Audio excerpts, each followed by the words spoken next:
SIR form എങ്ങനെയാണ് fill ചെയ്യേണ്ടത് എന്നതിനെ പറ്റിയാണ് ഇന്നത്തെ വീഡിയോ. ബൂത്ത് ലെവൽ ഓഫീസർമാർ തന്നിരിക്കുന്ന ഫോം സംശയരഹിതമായി എങ്ങനെ നമുക്ക് പൂരിപ്പിക്കാമെന്ന് നോക്കാം. PLOമാർ ഇതിനകം തന്നെ നിങ്ങളുടെ വീടുകളിൽ SIR ഭാഗമായുള്ള എന്യൂമറേഷൻ ഫോം തന്നിട്ടുണ്ടാവുമല്ലോ. ഇത് ശ്രദ്ധയോടെ ചെയ്താൽ നമുക്ക് തന്നെ പൂരിപ്പിക്കാവുന്ന SIR ഫോം. ഇതിനെ നമുക്ക് 4 ഭാഗങ്ങളായിട്ട് തിരിക്കാം. ഏറ്റവും മുകളിൽ വോട്ടറുടെ ഡീറ്റെയിൽസ് ഒക്കെ ഉള്ളത്. വോട്ടറുടെ പേര്, എപ്പിക് നമ്പർ എന്ന് പറഞ്ഞാൽ വോട്ടർ ID കാർഡിൻ്റെ നമ്പറാണ് ഉദ്ദേശിക്കുന്നത്. പഴയ വോട്ടർ ID കാർഡ് ഉള്ളവർക്ക് ആ നമ്പർ മാറിയിട്ടുണ്ട്. ഇപ്പോൾ അതിൻ്റെ പുതിയ നമ്പറാണ് ഇതിൽ കാണിക്കുന്നത്.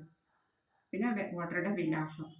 അടുത്ത കോളത്തിൽ ക്രമ നമ്പർ, ബൂത്ത് നമ്പർ, ബൂത്തിൻ്റെ പേര്, ജില്ല, സംസ്ഥാനം, ഇതിൻ്റെയൊക്കെ പേരാണുള്ളത്. പിന്നെ അതിൻ്റെ അടുത്ത കോളത്തിൽ ഒരു QR കോഡ് ഉണ്ട്.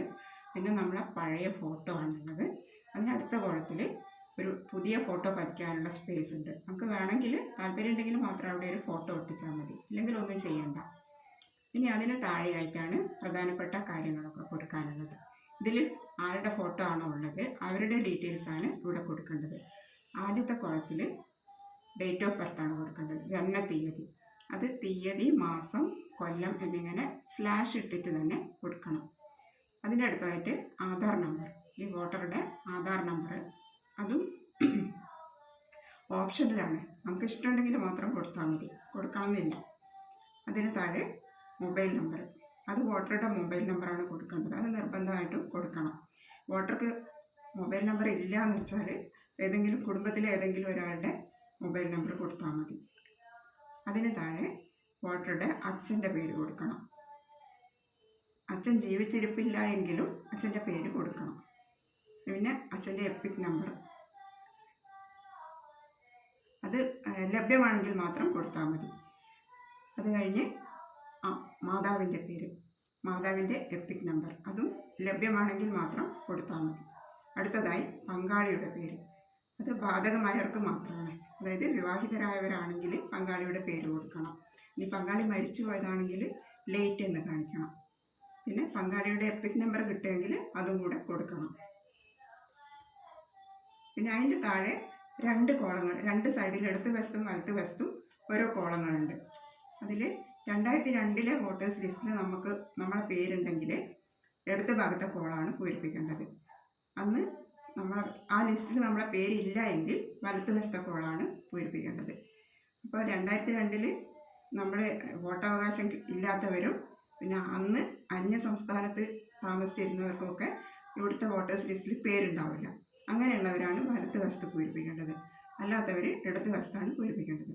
അപ്പോൾ ഇടത്ത് വശത്ത് എന്തൊക്കെയാണെന്ന് നോക്കാം. ആദ്യമായിട്ട് വോട്ടറുടെ പേര്. പിന്നെ അന്നത്തെ 2002 വോട്ടേഴ്സ് ലിസ്റ്റിലുള്ള അതേപോലെയാണ് പേരും ബാക്കി ഡീറ്റെയിൽസും ഒക്കെ കൊടുക്കേണ്ടത്. 2002 വോട്ടേഴ്സ് ലിസ്റ്റ് എളുപ്പത്തിൽ എങ്ങനെയാണ് നമുക്ക് കിട്ടുമെന്ന് നോക്കാം. അത് ഗൂഗിളിൽ SIR 2002 എന്നടിച്ചാൽ വോട്ടേഴ്സ് ലിസ്റ്റ് 2002 എന്ന് കാണാം. അതിൽ ക്ലിക്ക് ചെയ്യുമ്പോൾ നമ്മുടെ ജില്ല, നമ്മുടെ നിയോജക മണ്ഡലം, ബൂത്തിൻ്റെ പേര് ഇവ സെലക്ട് ചെയ്താൽ നമ്മളെ ബൂത്തിലുള്ള എല്ലാ വോട്ടർമാരുടെയും ലിസ്റ്റ് കിട്ടും.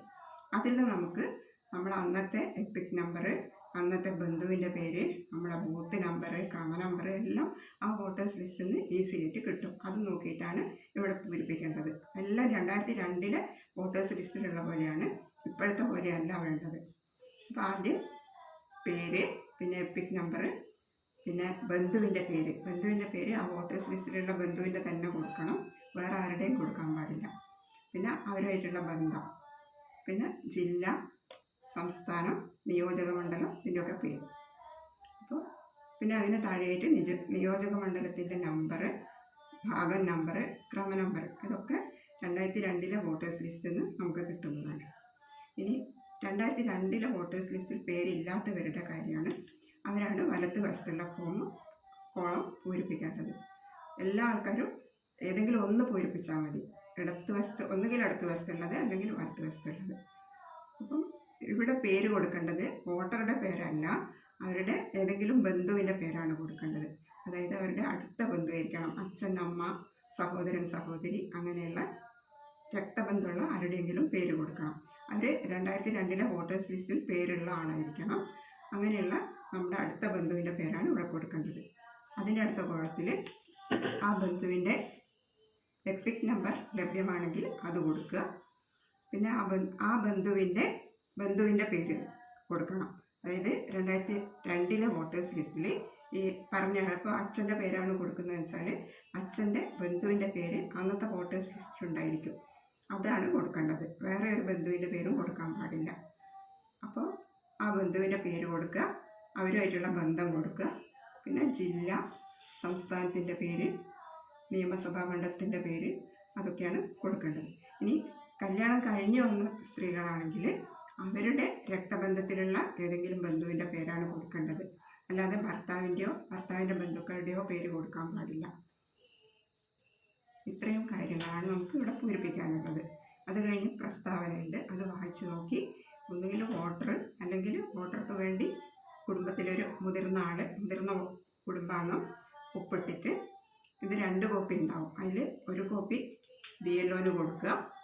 എന്നിട്ട് BLOൻ്റെ ഒപ്പ് വാങ്ങിച്ചിട്ട് ഒരു കോപ്പി നമ്മൾ തന്നെ സൂക്ഷിക്കുക.